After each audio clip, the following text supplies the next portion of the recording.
இந்த முடிவுகள் குறித்து முதல் கட்ட பார்வை எப்படி இந்த முடிவை நீங்க பாக்குறீங்கன்னு ஸ்ரீகாந்த் கணேஷ் உங்களிடமிருந்தே தொடங்குறேன். இந்த முடிவு எப்படி நீங்க மதிப்பிடுறீங்க? இந்த முடிவு மிக ஒரு அருமையான முடிவு, மகிழ்ச்சிகரமான முடிவு. நாங்க என்ன எதிர்பார்த்தோமோ, என்ன திட்டமிட்டாங்களோ, எங்க மூத்த தலைவர்கள் எதை நோக்கி பயணித்தார்களோ, மக்கள் அந்த கருத்தை ஏற்றுக்கொண்டு பயணித்திருக்கிறார்கள் என்பது எங்களுடைய பாசிட்டிவான கருத்து. மற்றபடி நீங்க மகாகட்பந்தன் இண்டி கூட்டணியை பார்த்தீங்கன்னா ஒரு ஜனநாயகத்தின் அடிப்படை தன்மையை கேள்விக்குறியாக்கி ஒரு வாக்கு திருட்டுங்கிற ஒரு பொய்யுரையை உரைத்து அவர் எடுத்து அங்க பீகார்ல தான் அவர் அந்த பாத யாத்திரைலாம் நடத்தினார். வாக்கு திருட்டு அந்த மாதிரி எல்லாம் செஞ்சப்ப மக்கள் எப்படி ஒரு பலமான அறை கொடுத்து இதை நாங்க ஏற்றுக்கொள்ளவில்லை அப்படிங்கறத நிரூபிச்சது நாட்டுக்கு மிக முக்கியமான ஒரு செய்தியை பீகார் மக்கள் என்று தெரிவித்திருக்கிறார்கள். அதாவது வெற்றின்னு நீங்க பாத்தீங்கன்னா ஒரு நெருக்கமான வெற்றியை தான் இதுவரை பீகார் பதிவு செய்திருக்கு. நீங்க கடந்த 2 தேர்தல்களில் பார்த்தீங்கன்னா வாக்கு சதவீதமாகட்டும், வெற்றி பெற்ற இடங்களாகட்டும் மிகப்பெரிய கட்சியாகத்தான் நமக்கு தேஜஸ்வி இதுவரைக்கும் காட்டியிருக்கார் தன்னுடைய பலத்தை. ஆனா இன்றைக்கு பாதிக்கும் கீழே அவங்க இறங்கி போறாங்க. அதிலும் குறிப்பாக பார்த்தீங்கன்னா ஏன் இதை நான் காங்கிரஸ் மேல சுமத்தி ராகுல் அவர்கள் மீது நேரடியாக குற்றம் சாட்டுறேன்னா, எல்லாருமே வளர்ச்சியை நோக்கி தான் இடங்களை தக்க வைத்துக் கொண்டிருக்கிறார்கள். எங்களுடைய ஜேடியும் சரி, நாங்களும் சரி, எங்களுடைய சீட்டுகளை அதிகரித்து இருக்கிறோம். ஆனா காங்கிரஸ் தன்னுடைய வழக்கமான சீட்டை எல்லாம் கூட இழந்து கொண்டு ஒற்றை இலக்கத்தில் இன்னைக்கு 14-15 சீட்ல அவங்க இன்றைக்கு தடுமாறி கொண்டிருக்கும் நிலையை பார்க்கும்போது மக்கள் முற்றிலுமாக அவர்களுடைய சித்தாந்தத்தை, எண்ணத்தை எல்லாம் புறக்கணித்திருக்கிறார்கள் என்பது மிக தெளிவாக தெரிகிறது. கடைசியா சொல்றது பாத்தீங்கன்னா, எங்க கூட்டணியில பஞ்சபாண்டவர்களாக நாங்க பயணிக்கிறோம். அதுல பாஸ்வான் அவர்களுடைய வெற்றி மிகவும் அற்புதமான ஒரு வெற்றியாக பார்க்கப்படுகிறது. ஓகே, முதல் கட்ட கருத்தா எடுத்துக்கிறேன். இப்ராஹிம், என்ன உங்களுக்கு ஒரு பெரிய பின்னடைவா எப்படி இந்த முடிவை நீங்க எடுத்துக்கிறீங்க? இல்ல, இப்போ நம்மளுக்கு இந்த நேரம் சரியாக ஒரு 10:30 மணி அளவுல இன்றைக்கு தேர்தலுடைய முன்னிலை நிலைமையெல்லாம் வந்துட்டு இருக்கு. இந்த இடத்துல ஒரு முடிவுக்கு வர முடியுது. கிட்டத்தட்ட பாஜக முன்னிலை வகிக்கிறது என்பதில் மாற்று கருத்து இல்லை. ஆனா இந்த முன்னிலை வைப்பார்களா வகிக்க மாட்டார்களா என்ற கருத்துக்கு அப்பாற்பட்டு நம்மளுடைய தோழர் பாஜக உறுப்பினர் சொன்னதை போல ஒவ்வொரு இடத்துலையுமே ஒரு நுட்பமான அரசியலை பாஜக கையாண்டிருக்கிறதுக்கு என்பதற்கான வாக்குகளையும் வாக்கு திருட்டையும் பற்றி நம்மளுடைய கருணேஷ் அவர்கள் பாஜகவினரை, ஏன்னா வெற்றி பெற்ற நேரத்தில் வாக்கு திருட்டை பற்றி அவங்க பேச தேவையில்லை. It's our claim. காங்கிரஸ் உடைய கிளைம் தான் வாக்கு திருட்டு, ஆட்சி திருட்டு. இன்றைக்கு பாஜக எந்த அளவுக்கு மன உளைச்சலில் இருப்பது என்ற அடிப்படை சான்றாக ஸ்ரீகாந்த் கணேஷ் அவர்களுடைய மொழிகளிலே தெரிஞ்சிடும். அவர் என்ன மன உளைச்சல் இல்ல, அதை சொல்றேன். ஏன்னா எலெக்ஷன் ரிசல்ட் வெற்றி பெற்றிருக்கிறோம். இல்ல அதான் நான் சொல்றேன். எந்த அளவுக்கு அதிர்ச்சி என்றால், வெற்றி பெற்ற நேரத்தில் வாக்கு திருட்டையும் ஆட்சி திருட்டு நடைபெற்றிருக்குதுன்ற சம்பவத்தை எங்கள் ராகுல் காந்தி தலைவர் தோலுறுத்தி காட்டிய நிலையில இன்றைக்கு வெற்றி பெற்ற உச்சகட்ட நிலைமையில இருக்கும்போது அந்த ஆரவாரம் இல்லாமல் ஆட்சி திருட்டையும் வாக்கு திருட்டையும் பத்தி பேசுறாங்கன்னா, இன்றைக்கு அவர்களுக்கு ஏதோ ஒரு பிரச்சனை இருக்கிறது. இந்த பீகார் தேர்தலிலேயே உங்களுக்கு பிரச்சனை இருக்கிறது. நாங்க பல்வேறு இடத்துல சொல்லி வந்தோம். இங்க பாருங்க, இந்த மாதிரி பல்வேறு ஆவணங்களை என்னால காட்ட முடியும். டெல்லியிலிருந்து பல பேர், உங்களுக்கு தெரியும், பல்வேறு நபர்கள் டெல்லியில் இருக்கக்கூடிய பாஜக உறுப்பினர்கள் எல்லாம் நேரடியாக பீகாரில் சென்று வாக்களித்ததற்கான ஆதாரம் இருக்கிறது. இருந்த போதிலும் எலெக்ஷன் கமிஷனர் சொல்றாரு, 0 அப்பீல் we have received சொல்றாரு. 89 லட்சம் பேருக்கு we have not received என்றார். 89 லட்சம் பேர் பவன் கேரா அவர்கள் ஆகஸ்ட் 31ஆம் தேதி 89 லட்சம் கம்ப்ளைண்ட எஸ்ஐஆரில் பதிவு செய்த போது, இன்றைக்கு ஒரு வாரத்துக்கு முன்னாடி ஞானேஷ்குமார் சொல்றார் 0 அப்பீல் we received. இந்த இடத்துல தேர்தல் கமிஷனுடைய நிலைப்பாடு என்பதை இன்றைக்கு இருக்கக்கூடிய பாஜக கட்சி தலைமையும் பாஜக உறுப்பினர்களும் தேர்ந்தெடுத்திருக்கிறாங்க. இப்ப இப்ராஹிம், இந்த முடிவை ஒட்டுமொத்தமாக நீங்க வாக்கு திருட்டோட தான் பொருத்தி பார்க்க, ஆட்சி திருட்டுன்னு சொல்லிடுவோம். என்ன இதுல சந்தேகம் இருக்கு? இல்ல, ஏன் என்ன இதுல டவுட் என்ன இருக்கு? 65 லட்சம் பேர் தான் நீக்குறாங்க. 89 லட்சம் கம்ப்ளைண்ட். இல்ல இப்ராஹிம், ஒரு கேள்வின்றது, பொதுவாக இப்ப தேர்தல் முடிவுகளை பகுப்பாய்வு செய்யறப்ப தேஜஸ்வி கூட கொஞ்சம் முந்துறாரு. ஆனா காங்கிரஸ் ஒரு பெரிய பின்னடைவை அந்த கூட்டணிக்கே ஏற்படுத்தி இருக்கு அப்படின்னா, இதுல நம்ம கற்றுக்கொள்வதற்கு எந்த பாடமும் இல்ல, ஒன்லி வாக்கு திருட்டு தான் நீங்க புரிஞ்சுக்கிறீங்களா? ஒரு விஷயத்தை புரிஞ்சுங்க. அதாவது ராகுல் காந்தி தலைவர் வாக்கு அதிகார யாத்ரா அப்படின்னு ஓட்டு அதிகார யாத்ரா நடத்தினார். தேஜஸ்வி யாதவ் அவர்களை இன்றைக்கு முதலமைச்சர் வேட்பாளராக நாங்கள் நிலைநிறுத்தியிருக்கிறோம். துணை முதலமைச்சர் வேட்பாளராக சஹானி என்பவர்கள் நிலைநிறுத்தியிருக்கிறோம். நீங்க கட்சியுடைய கட்டுப்பாட்டு இல்லைன்னா இன்றைக்கு பாஜக கூட்டணியில இன்றைக்கு வரைக்கும் இந்திய நாட்டு பிரதமர் தேர்தல் பிரச்சாரத்தின் போது ஏதாவது ஒரு இடத்துல இங்க இருக்கக்கூடிய பாஜக உறுப்பினர்களோ இல்ல பாஜகவை சார்ந்திருக்க சக உறுப்பினர்களோ இந்திய நாட்டு பிரதமர் பீகாருடைய முதலமைச்சர் வேட்பாளராக நிதிஷ் என்ற பரப்புரையை மேற்கொண்டதுக்கான ஒரு சாட்சியத்தை காட்டணும். இப்போ நீங்க இவ்வளவு பேசுறீங்கல்ல, இப்பதான் சார் கேமே ஆரம்பிக்குது. வெயிட் ஃபார் த ட்விஸ்ட் அப்படின்னு சொல்லலாம். என்ன ட்விஸ்ட்? அதான் வெயிட் பண்ணுங்க. என்னன்னா போன முறை நம்மளுடைய நிதிஷ்குமார் அவர்கள் என்டிஏல 225 சீட்லயே வந்துட்டாரு. இந்த இடம் ஈக்குவல் ஃபைட் பிஜேபி கொடுத்திருக்குது. சீட் ஷேரிங்ல என்ன டீல் பேசினாங்க இவங்க அப்படின்னா, அதிகப்படியான யார் இடத்தை பிடிக்கிறோமோ அவர்களுக்கு தான் இந்த முறை முதலமைச்சர் வேட்பாளர்.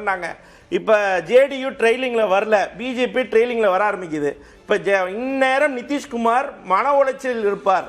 இந்த நேரமே ராகுல் காந்தியிடம் போன் போயிருக்கலாம்.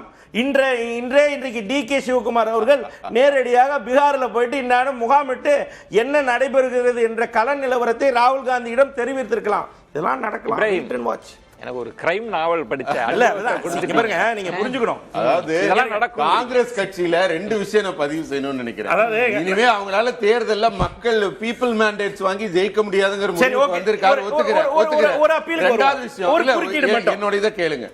இத்தனை காகிதத்தை தூக்கிட்டு வந்திருக்காருன்னா எல்லாமே தோல்விக்கான காரணங்களை எடுத்துட்டு வந்திருக்காரு. பாஜக உறுப்பினர் ரைட்டே பிரிண்ட் அவுட் எடுத்திருக்காரு. புரியுதுங்களா? ஒரு வாரம் முன்னாடி பீகார்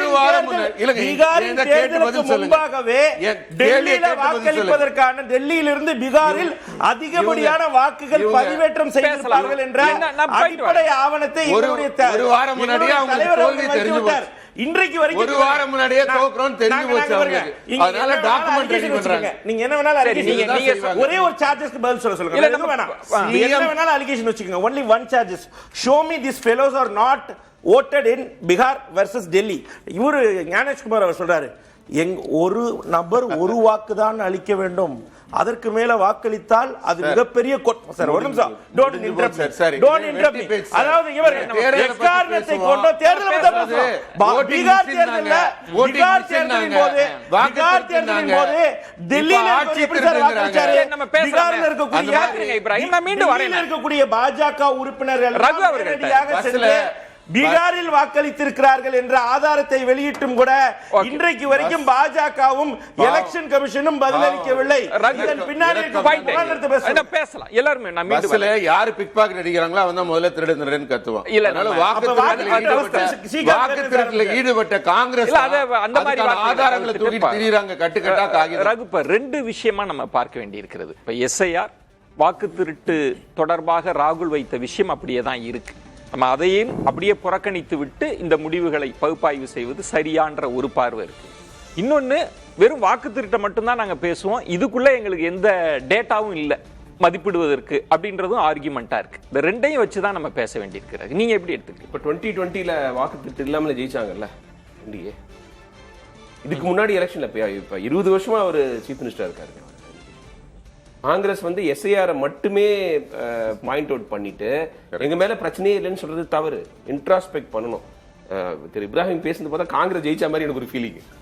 அவங்களோட ஸ்ட்ரைக் ரேட்டை பாருங்க, 60 சீட்டு வாங்கிட்டு 15% கம்மியா இருக்காங்க காங்கிரஸ் மேல. எக்ஸாக்ட்லி, இந்த முடிவு பின்னடைவுக்கு காங்கிரஸ் ஒரு முக்கிய காரணம். அவங்களுக்கு ஒரு பெரிய பங்கு இருக்குது. இப்போ நீங்க 50% ஸ்ட்ரைக் ரேட்ல இவர் இருக்காரு, தேஜஸ்வி இருக்காரு. ஓகே, காங்கிரஸ் 60 சீட்டு வாங்கிட்டு இப்போ 11 சீட்டோ 12 சீட்டோ இருக்கிறாங்க. நான் போன எலெக்ஷன்ல இந்த பிரச்சனை இருந்தது. 70 சீட்டு வாங்கிட்டு அவங்களால 90 சீட்ஸா ஜெயிக்க முடிஞ்சது. இதுதான் பிரச்சனையா அப்படின்லாம் பேசிட்டு இருந்தாங்க. இப்போ இந்த முறை அது தொடருது. இங்க ஸ்ட்ராங் லோக்கல் லீடர்ஸ் இல்ல. இப்போ இந்த காஸ்ட் அரித்மெட்டிக்லாம் அதை மாஸ்டர் பண்ணிட்டாங்க பிஜேபின்னு எனக்கு தோணுது. அப்படின்றீங்க? ஆமா, நீங்க இப்போ ஒரு யாதவ் சென்ட்ரிக் பார்ட்டியா RJD இருக்கிறதே அவங்களுக்கு பிரச்சனையா இருக்குது. மற்ற OBCs, அதுக்கப்புறம் ஒரு பொலிட்டிக்கல் ரெப்ரசன்டேஷன் இல்லாத EBCs இருக்காங்க இல்லையா, அவங்க எல்லாரையும் கன்சாலிடேட் பண்ண முடியுது. இப்ப நிதிஷ்குமார் அந்த இடம் ரகு கடந்த அமர்வுல கூட ஸ்ரீராம் சேஷாத்ரி சொன்ன முக்கியமான இடம். அதனாலதான் காங்கிரஸ் தயங்குச்சோ தேஜஸ்வியை முன்னிலைப்படுத்த. ஒரு யாதவ் முகம்னா மத்த OBC எல்லாம் திரண்டுருவாங்கன்ற பயம். அவங்க ஹரியானால பட்ட பாடம் அது, பட்ட அடி அது. ஏன்னா ஹரியானால காங்கிரஸோடைய வெற்றி 100% சொல்லி அவங்க தோத்ததுக்கு காரணம் மெயின் ரீசன் அவங்க ஜாட் ஓட்டுகளை மட்டும் நம்பி இருந்தது. அவங்க அதுக்கு முன்னாடியே நான் ஜாட் சீஃப் மினிஸ்டர் வச்சிருந்தாங்க கட்டர்.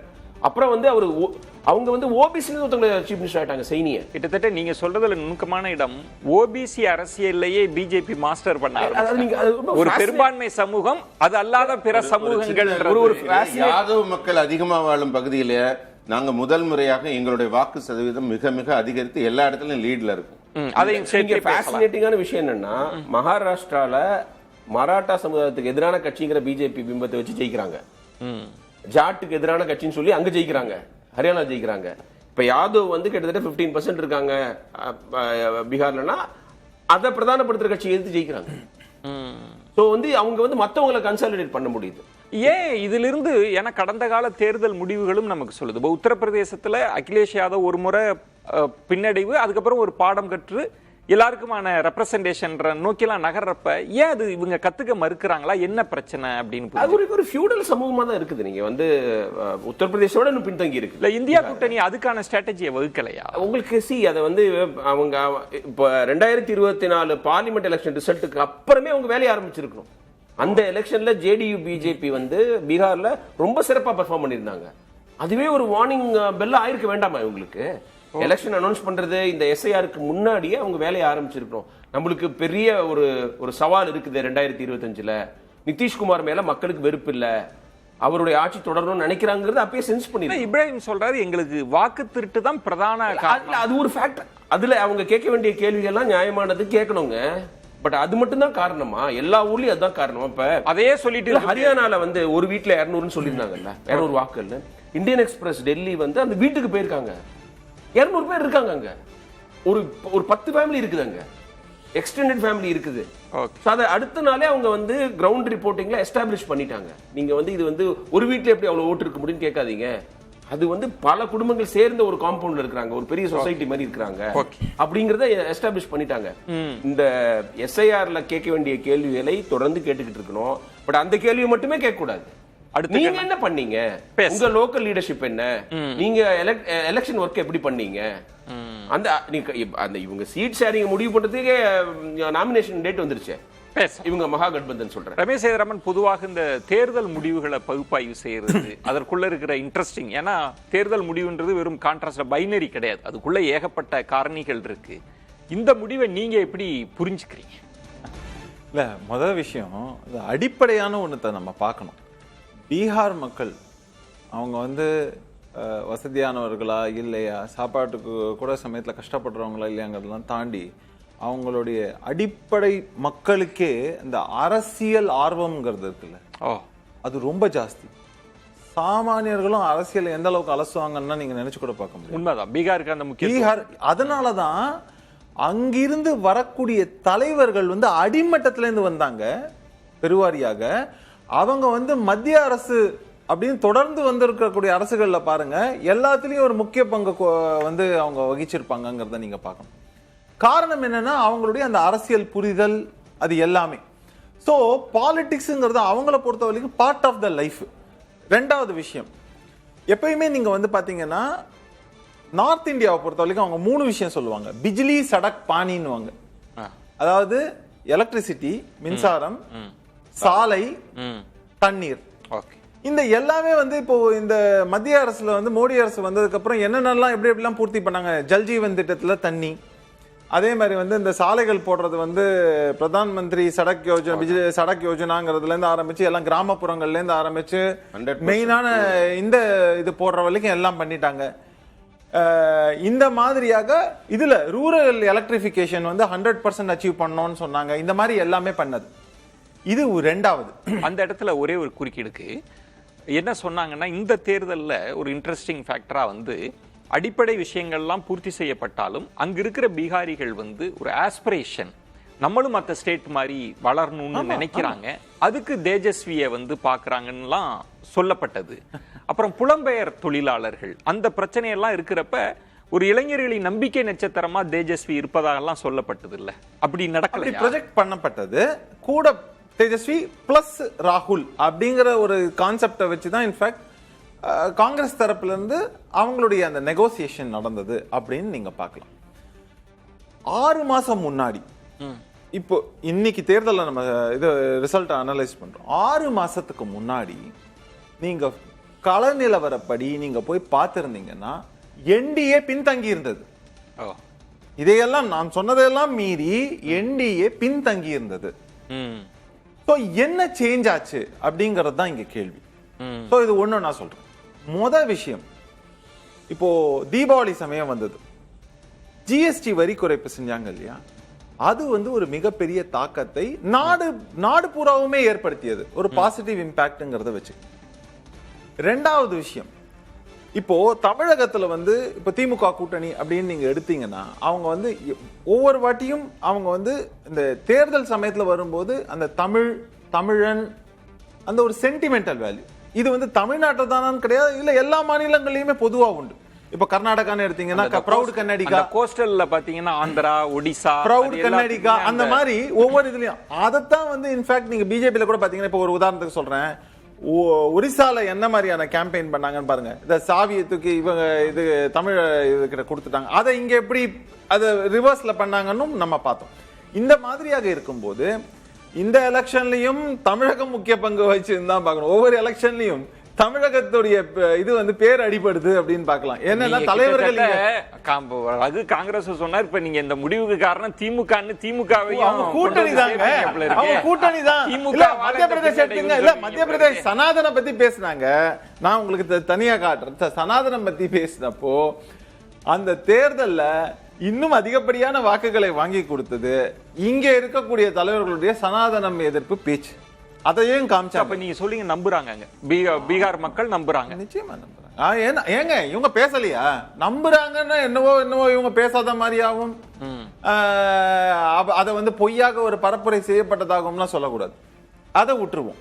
அடுத்த முக்கியமான அவர்களுக்கு மாற்று கருத்து இருக்கு அதுல. இல்ல பார்லிமெண்ட் எலெக்ஷன்ல சனாதனத்தை தலையில தூக்கி பிடிச்சிருக்க யூபில தோத்தாங்க. இல்ல அது விடுங்க, அது அயோத்தியாலேயே தோத்தாங்க. நான் அதுமே சொல்லுவேன், அதுக்கு பல காரணங்கள் இருக்கு, வரேன். அதுவும் இருக்கு, அது ரிவர்ஸ் விங்காவும் ஆகும். அது என்ன காரணம்ங்கறத அதை அடுத்தது அலசுவோம். இன்னைக்கு இதை சொல்லுவோம், டெஃபினட்டா ரகு கூட இன்னொரு அமர்வுல உட்கார்ந்து டீடைலா பேசுவேன். இப்ப பாயிண்ட் என்ன அப்படின்னு வரும்போது, இந்த 10,000 ரூபாய் உரிமை தொகை மகளிர் கொடுத்தது, இது என்ன பண்ணாங்க பிளான்னா, பெண்கள் முதல்ல ஓட்டு போடணும். பீகார் தேர்தலில் பொறுத்த வரைக்கும் இந்த வாட்டி பதிவு செய்யப்பட்டிருப்பது 67% அதிகம். அப்படின்னாக்க அதான் சொல்றேன், 67ங்கிறது ரொம்ப பெருசு. 2/3 ஓட்டு போட்டிருக்காங்கிறத நீங்க பார்க்கணும். அதே மாதிரி அவங்கவுங்க ஊர்ல இருந்து அங்க போய் ஓட்டு போட்டிருக்காங்க அப்படிங்கிறது இருந்தா கூட இன்னுமே வெளியில் வாழக்கூடியவர்கள் அதிகம். ஏன்னா அங்க இருந்து புலம்பெயர் தொழிலாளர்கள் மிக அதிகம்ங்கிறத நீங்க ஞாபகம் வச்சுக்கணும். அதையும் கன்சிடர் பண்ணா இது எவ்வளவு ஓட்டு டர்ன் அவுட் எவ்வளவு அதிகம்ங்கிறத நீங்க யோசிக்கணும். அதுதான் ஆரம்பத்துல முதல்ல சொன்ன பாயிண்ட். இவங்களுடைய அந்த அரசியல் புரிதலும் சரி, அந்த மக்களுடைய அந்த அரசியல் ஆர்வமும் சரி மிக அதிகம்ங்கிறத இது பறைசாற்றுகிறது. அடுத்த முக்கியமான நீங்க கவனிக்க வேண்டிய விஷயம் என்னன்னாக்க, நான் சொன்ன மாதிரி இந்த பெண்களை ஜாதி, மதம், நீங்க எல்லா ஃபேக்டர்லயும் பார்த்து நீங்க அவங்களை இந்த மாதிரி ஒரு இதுவா இல்லாம இந்த ஓட் பேங்கை கன்சாலிடேட் பண்றதுக்கு இந்த மகளிர் உரிமை தொகை அதே மாதிரி அவங்களுக்கு கொடுக்கப்பட்ட முக்கியம் மற்ற விஷயங்கள் எல்லாமே ஒரு பெரிய சேஞ்சை ஏற்படுத்தி இருக்கு. நீங்க சொல்றது ரமேஷ் சேதுராமன் 6 மாதத்திற்குள்ளாக காட்சிகளே மாறி, சூழலே மாறி இருக்கின்றது. அந்த இடம் தான் பிறகு அங்க ஒர்க் பண்ணிருக்காங்களா? எப்போதுமே பாஜகவை பொறுத்த வரைக்கும் நீங்க தேர்தல் ஒரு 4 ஃபேஸா நடக்குதுன்னா கடைசி டெய்லண்ட் அந்த 2 ஃபேஸ்ல ரொம்ப அக்ரெசிவா பண்ணுவாங்க. அதே மாதிரி அவங்களுக்கு ரிசல்ட் வரும்லாம் பகுப்பாய்வுல சொல்லப்படுது. அதே மாதிரி தேர்தல் நெருங்க அவங்க உத்தியை மாத்திக்கிட்டே இருப்பாங்க. அப்படி மாத்திட்டாங்களா? இல்ல, அவங்க ஒரு எலெக்ஷனை பொறுத்த வரைக்கும் பிஜேபி ஒரு வெல் ஆயில்டு மெஷின் சொல்லிட்டு பிஜேபி கிரிட்டிசைஸ் பண்றவங்க கூட ஏத்துப்பாங்க. அவங்க அதை ஒரு கமாண்ட் ஸ்ட்ரக்சர் கரெக்டா வச்சிருக்காங்க. அதுல எந்த குழப்பமும் இல்லாம அவங்க வேலை செய்யறாங்க. பட் இந்த central to NDA's victory in Bihar Vijayan, நிதிஷ்க்கு இருக்கிற நல்ல இமேஜ் அது முக்கியம். அவருடைய ஏதாவது அவர் சீஃப் மினிஸ்டரா வரணும், பிரச்சனை இல்லைன்னு நினைக்கிறேன். அனிதாவல் நடந்தாலும் அதை பத்தி எல்லாம் எதுவும் இல்லை. அனிதாவல் மட்டும் இல்ல, அவர் கடந்த 1 வருடமா பப்ளிக் மீட்டிங்ஸ்ல அவருடைய செய்கைகள்லாம் ஒரு லீடருக்கானது கிடையாது. ஜெனரலா மக்கள் கவலைப்படணும், நம்ம தேர்ந்தெடுத்த சீஃப் மினிஸ்டர் இப்படி பிஹேவ் பண்றாரு. ஒரு செடி கொடுக்குறாங்க, செடியை தூக்கி கொடுக்குற அந்த லேடி தலையில வைக்கிறாரு. நேஷனல் ஆந்தம் பாரும்போது திடீர்னு கை தட்டுறாரு நிதிஷ். இதெல்லாம் அவருக்கு ஒரு மறதி பிரச்சனை இருக்குதோ, உடல்நிலை சரியில்லையோங்கிற கவலை அந்த நாட்டு மக்களுக்கு இருக்கிறது வரது இயல்பு தானே. இப்ப பிஜேபி ஓவர்டேக் பண்றாரு. அப்புறம் இன்னொன்னு பாத்தீங்கன்னா அப்ப அந்த இடத்தை நான் இப்படி புரிஞ்சுக்கலாமா? அப்ப இங்கு தமிழகத்தில் கூட எம்ஜிஆர் அவர்களின் உடல்நிலை குறித்தெல்லாம் விமர்சனங்கள், சந்தேகங்கள் எழுப்பப்பட்ட போதும் மக்கள் ஒரு தலைவரா நினைச்சிட்டாங்கன்னா வாக்களிச்சிருவாங்க. எந்த விமர்சனத்தை அவர் வந்து ஏதோ ஒரு ஸ்டெபிலிட்டி கொடுத்திருக்காருங்க. இப்ப நீங்க லா அண்ட் ஆர்டர் விஷயத்தை பொறுத்த வரைக்கும் லாலு பிரசாத் யாதவ் இருந்த போது இருந்த பிரச்சனைகள் இப்ப கிடையாது. அப்புறம் பெண்களுக்கு அவர் மத்தியில வந்து ஒரு பெரிய ஆதரவு இருக்கு. ஆனா 10,000 கொடுத்தது மட்டும் இல்ல. நிதிஷ் அவர் ரொம்ப உடல்நிலை அவருக்கு ரொம்ப இதா இருக்கு, நீங்க இங்க வாக்களிச்சீங்கன்னா பிஜேபி ஆட்சிக்கு வந்துரும். அந்த ஸ்டேட் கிட்டத்தட்ட கொஞ்சம் இந்துத்துவாவுக்கு எதிராக களமாடின மாநிலமா இருக்கிறப்ப அதுவும் அங்க எடுபடலையா? இவருக்கு பிஜேபி வந்துரும்ன்றது அங்க எடுபடல. இல்ல, அங்க வந்து இந்துத்துவா ஒரு பெரிய இஷ்யூவா இல்ல. அவரே ஒரு ஏன்னா அவர் 40 சீட் வாங்கி சீஃப் மினிஸ்டர் இருந்தாரு, ஒன்னும் டிஸ்டர்ப் பண்ணலையே பிஜேபி. வேற எந்த ஸ்டேட்ல இப்படி பண்ணுவாங்களா?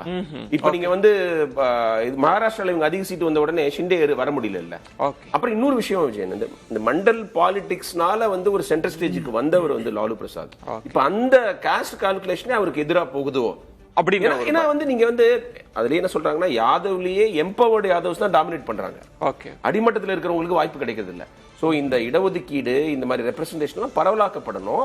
நீங்க வந்து சின்ன சின்ன ஜாதிகள் எக்ஸ்ட்ரீம்லி பேக்வர்ட் காஸ்ட்ல நிறைய இருக்கிறாங்க, அவங்களுக்கு நீங்க பொலிட்டிக்கல் ரெப்ரசன்டேஷன் கொடுக்கணும்.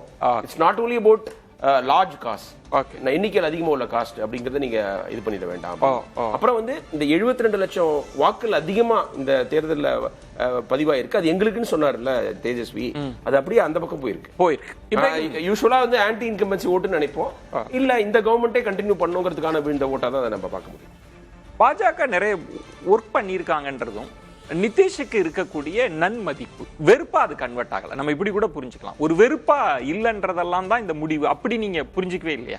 நீங்க வாக்கு திருட்டுன்றதுதான் பெருசா. வாக்கு திருட்டை பற்றி பேசல, முதல் சுற்றுல நம்ம பேசுனது வாக்கு திருட்டை பத்தி, ஆட்சி திருட்டை. இப்ப அதுல இருக்கக்கூடிய பீகார்ல இருக்கக்கூடிய நுட்பமான அரசியலை நீங்க எடுக்கணும். முதல்ல நம்மளுடைய சிராக் பாஸ்வான் இவங்களுடைய கட்சியின் கூட்டத் தலைவர், அவர் வந்து ஜூலை மாசம் சொல்றாரு law and order is most terrible in Bihar அப்படின்றார். யாரை பத்தி சார்ஜஸ் பண்றாருன்னா இன்னைக்கு கூட்டணியில் இருக்கக்கூடிய முதலமைச்சர் நிதிஷ்குமாரை பத்தியே சார்ஜஸ் வச்சாரு. அப்ப அப்படிப்பட்ட இடங்களிலே எல்லாம் கூட்டணியில் இருக்கும்போது கூட்டணி தர்மத்தெல்லாம் மீறி பேசுற அளவுக்கு அந்த அழுத்தத்தை பாஜக சரி செய்துதான் இந்த அமையா கூட்டணியை சரி செய்து வைத்திருக்கிறது. ஒரு அரசியல் கோணத்தில் சொல்றேன். பீகார்ல ஒரு பாயிண்ட் இருக்கு, என்ன அப்படின்னா கரெக்டா அக்டோபர் 6ஆம் தேதி உங்களுக்கு தெரியும் எலெக்ஷன் கமிஷன் டேட் அறிவிக்குது. அக்டோபர் 4, 5ஆம் தேதி என்ன பண்றாங்கன்னா மகளிர் ரோஸ்கார் ஆவாஸ் யோஜனான்னு சொல்லிட்டு நேரடியாக பெண்களுடைய அக்கௌண்ட்டுக்கு ஒரு 10,000 ரூபாய் போடுறாங்க. 1.5 கோடி பெண்களுக்கு, சரியாக சொல்ல போனால் 1.5 கோடி பெண்களுக்கு. புலம்பெயர்ந்த தொழிலாளர்கள் சரியாக பீகாரில் மட்டும் 2.5 கோடி பேர் வெளியே புலம்பெயர்ந்திருக்காங்க. காரணம் பெர் கேபிட்டா இன்கம்ல பெர் அனம்கே 78,000 ரூபாய் தான் இருக்கு. எங்க பீகார் பின்னால் தள்ளப்பட்டிருக்கிறது. இதே பிற மாநிலங்களை விட டேபிள்ல 20th பிளேஸுக்கு போயிடுச்சு. இப்போ 20 ஆண்டு காலமாக நிதிஷ்குமார் ஆட்சியின் போது மக்கள், அங்க இருக்கக்கூடிய மக்கள் எங்களுக்கு அன்றாடம் தேவையான இந்த காஸ்ட் ஆஃப் லிவிங் அன்றடைக்கு என்ன தேவையோ அந்த உடைமைகளை பெற்றுக் கொடுக்க முடியாத நிலைமையில தான் பிற மாநிலங்கள்ல சேர்ந்து அதுக்கான வேலை வாய்ப்புகளை பெறாங்க. அப்படிப்பட்ட நிலைமையில இந்த கட்சி மீது எதிர் மனப்பான்மை இருக்காது என்ற ஒரு ஒற்றை புள்ளியை நோக்கி வைத்தால் இந்த முறை தேஜஸ்வியும் எங்களுடைய மகா கட்பந்தன் கூட்டணியும் தான் வெற்றி பெற்றிருக்க வேண்டும். இந்த இடத்துல 2 இடத்துல இந்த ஓட் ஸ்பிளிட்ஸ் ஆயிருக்கிறத பார்க்க முடியுது. ஒன்று வந்து யாதவ் அவர்களுடைய அமைப்பை, யாதவ் அவர்களுடைய ஜாதிய மற்றும் பிற இஸ்லாமிய தலித் பிற்படுத்தப்பட்ட மக்கள் எல்லாம் நாங்கள் கன்சால்டேட் பண்ணி ஒருங்கிணைச்சு வச்சா அதற்கு எதிர்மனையில் இருக்கக்கூடிய ஜாதி பிளவுபாடுகளை எல்லாம் ஒருங்கிணைத்து எப்பொழுதுமே காந்தி வழி நேரு வழியில நாங்கள் எடுக்கக்கூடிய திட்டத்தை அவர்கள் மத இன ரீதியாக பிளவுபடுத்தக்கூடிய அரசியலை முன்னெடுத்து இந்த வெற்றியை முன்வழி செய்திருக்கிறாங்க என்பதை நம்மளால ஒத்துக்கொள்ளணும். அதுதான் நிஜ கலா யதார்த்தமாக இருக்கு. சாதி அரசியல் ஜாதி அரசியலை நோக்கி பிரயாணிக்கும் போது, இப்ப எக்ஸாம்பிள் நீங்க புரிஞ்சுக்கோங்க, யாதவ் கம்யூனிட்டி மட்டும் நீங்க உள்ள எடுத்துட்டா யாதவ்க்கு அகேன்ஸ்டா இருக்க கம்யூனிட்டி எல்லாம் வாக்களிக்க வைப்பதற்கான கன்சாலிடேஷனை பிஜேபி பண்ணது. நீங்க பிளவுபடுத்தக்கூடிய விஷயம் அப்படின்னா யாதவர்கள் வந்து விட்டால் இப்படி வாக்களிப்பார்கள், எப்படி உங்களுக்கு நிலைமை இருக்கும் பாருங்க. லல்லு பிரசாத் என்ன மாதிரி ஆட்சி பண்ணாருன்னு எடுத்து வைக்கிற பிரச்சாரம் இருக்குல்ல, இதுதான் மக்கள் இடத்துல உடனே நேரடியாக ஒவ்வொரு மக்கள் இடத்துல போய் சேரும். ஒவ்வொரு ஏரியாலையும் போய் ஒரு பாயிண்ட்டுக்காக நீங்க சொல்றது ரொம்ப நுணுக்கமான இடம். நான் கேக்குறேன், அது அந்த தன்மையாகவே இருக்கு. இப்ப தமிழகத்துல வட மாவட்டங்கள்ல பாமக நிற்குது அப்படின்னா பாமக அந்த குறிப்பிட்ட சமூகத்தை தாண்டி ஏனைய பிற சமூகம் இருக்குல்ல, சமீபத்திய விக்கிரவாண்டி இடைத்தேர்தல் வீடியோ பாருங்க, எல்லாருமே 1-2 திமுக அணிக்கு தான் வாக்களிக்கிறாங்க. அது இயல்பா இருக்கிறது தானே. நீங்க ஏதோ அத ஒரு விமர்சனமா பாஜக நீங்க எடுத்துக்க முடியாது. இங்க வந்து தமிழ்நாடுடைய கள சூழல்ல ஒரு ஜாதி நீங்க இப்ப எக்ஸாம்பிள் சொல்ல வருதுன்னா டிஎம்கே கேண்டிடேட் ஒருத்தவங்க அவங்களுடைய சாதிய பின்புலத்தை வச்சு வெற்றி பெறதுக்கு பிற கட்சிகள் உதவுச்சுன்றது ஒரு பாயிண்ட். நான் சொல்வது ஒரு பெரும்பான்மை சமூகம் நிக்கிறப்ப இன்ன பிற ஏனைய ஓபிசி இல்லாம எதிர் முகாமுக்கு வாக்களிச்சுறாங்க. அந்த பெனிஃபிட் அவங்களுக்கு கிடைக்குது. வந்து கன்சால்டேஷன் இங்க பண்ணல, ஆனா அங்க பிஜேபி கன்சால்டேட் பண்ணதுன்னு திட்டமிட்டு செய்யறாங்க. ஆமா, திட்டமிட்டு பிரச்சாரமாவே செய்யறாங்கன்றோம். வெளிப்படையா பேசுறாங்க. வெளிப்படையா நீங்க ஒரு விஷயத்தை புரிஞ்சுக்கணும் சார். மத வெறுப்பு பிரச்சாரம், இன பிளவு பிரச்சாரம், அதாவது மத ஜாதி ரீதியான பிளவு பிரச்சாரம் இருக்குல்ல, இந்த பிரச்சாரம் என்பது காட்டுத்தீ போன்றது. பத்த வச்சா அணைக்கவே முடியாது, ஊருக்கே தெரிஞ்ச விஷயம். இப்ப நீங்க அந்த அளவுக்கு அதிருப்தி இல்லைன்னா இவர்கள் கூட்டணியில் இருக்கக்கூடிய சிராக் பஸ்வான் ஏன் சார்ஜஸ் வைக்கிறாரு?